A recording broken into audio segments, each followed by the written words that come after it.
जय सच्चिदानंद। दादा वाणी परम हितकारी। ऐसे ऐसे रहस्य उजागर हुए। एक प्रश्नकर्ता दादा से पूछते हैं, मैं आपके पास ज्ञान जानने आया हूँ। दादाश्री कहते हैं, आपको रिलेटिव ज्ञान जानने का विचार है कि रियल ज्ञान जानने का विचार है? वो ज्ञान दो जात का रहता है, एक रिलेटिव ज्ञान है, दूसरा रियल ज्ञान है। रियल ज्ञान परमानेंट है और रिलेटिव ज्ञान टेम्पररी है। तो आपको क्या जानने का विचार है? जो पुस्तक में लिखा गया वो सब टेम्पररी ज्ञान है, तो आपको क्या जानना है? तो वो कहता है परमानेंट ही जानना है। तो दादाश्री कहते हैं, जो वास्तविक है वो परमानेंट है। प्रश्नकर्ता पूछें, ज्ञान जो है वो परमानेंट होना चाहिए, टेम्पररी ज्ञान से कोई फायदा नहीं होता।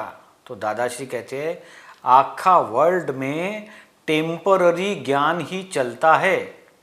वो टेम्पररी एडजस्टमेंट है, परमानेंट एडजस्टमेंट नहीं है। टेम्पररी एडजस्टमेंट क्यों बोला जाता है? क्योंकि इससे आगे बहुत जानने का है।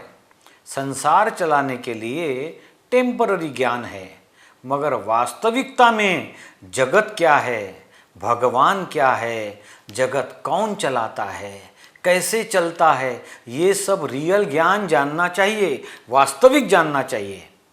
वास्तविक कोई पुस्तक में नहीं लिखा है। आपको क्या जानने का विचार है? हम दोनों बात बता देता है, वास्तविक भी और वो दूसरा भी बताता है।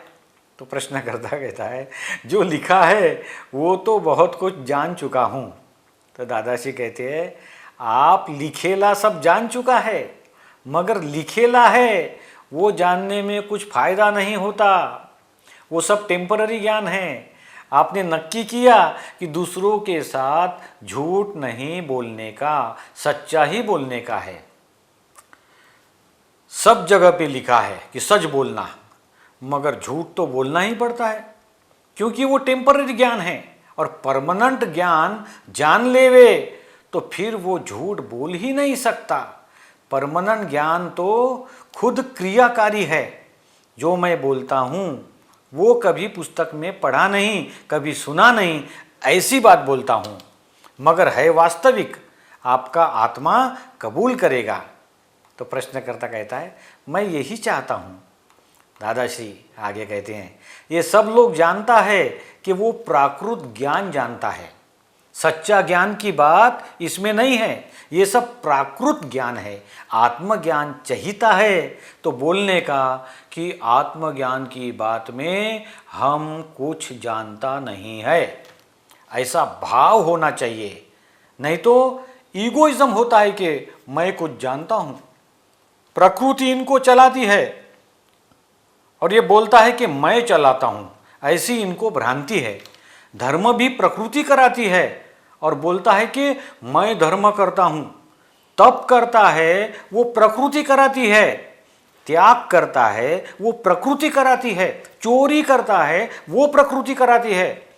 जहाँ तक पुरुष नहीं हुआ वहाँ तक प्रकृति ही कराती है।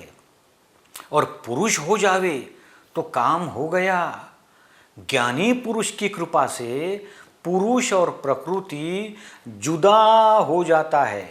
पुरुष हो गया फिर सच्चा पुरुषार्थ होता है, नहीं तो वहाँ तक सच्चा पुरुषार्थ नहीं है, वो भ्रांति का पुरुषार्थ है।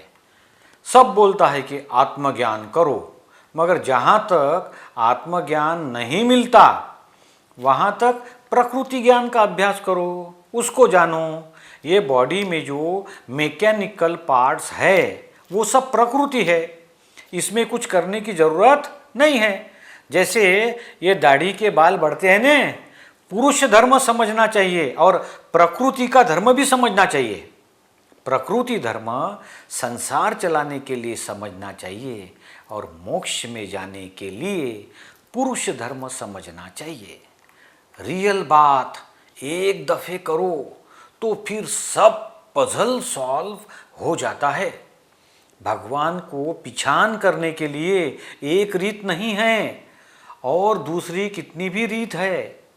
प्रश्नकर्ता पूछता है, जगत में सबसे बड़ी डिफ़िकल्टी होगी तो वो भगवान को रियलाइज़ करने की, और उसके लिए सबसे पहले जगत को भूलना है। दादाश्री कहते हैं, हाँ, जगत विस्मृत करने का है, मगर वो पहला भूला जा नहीं सकता है ने। भगवान का रियलाइज हो गया तो जगत भूल जाएगा। हमको फॉरेन वाला बोलता है, भगवान का पहचान करने के लिए शॉर्टकट बता दो। तो हमने बताया कि separate I and my with separator. जय सच्चिदानंद।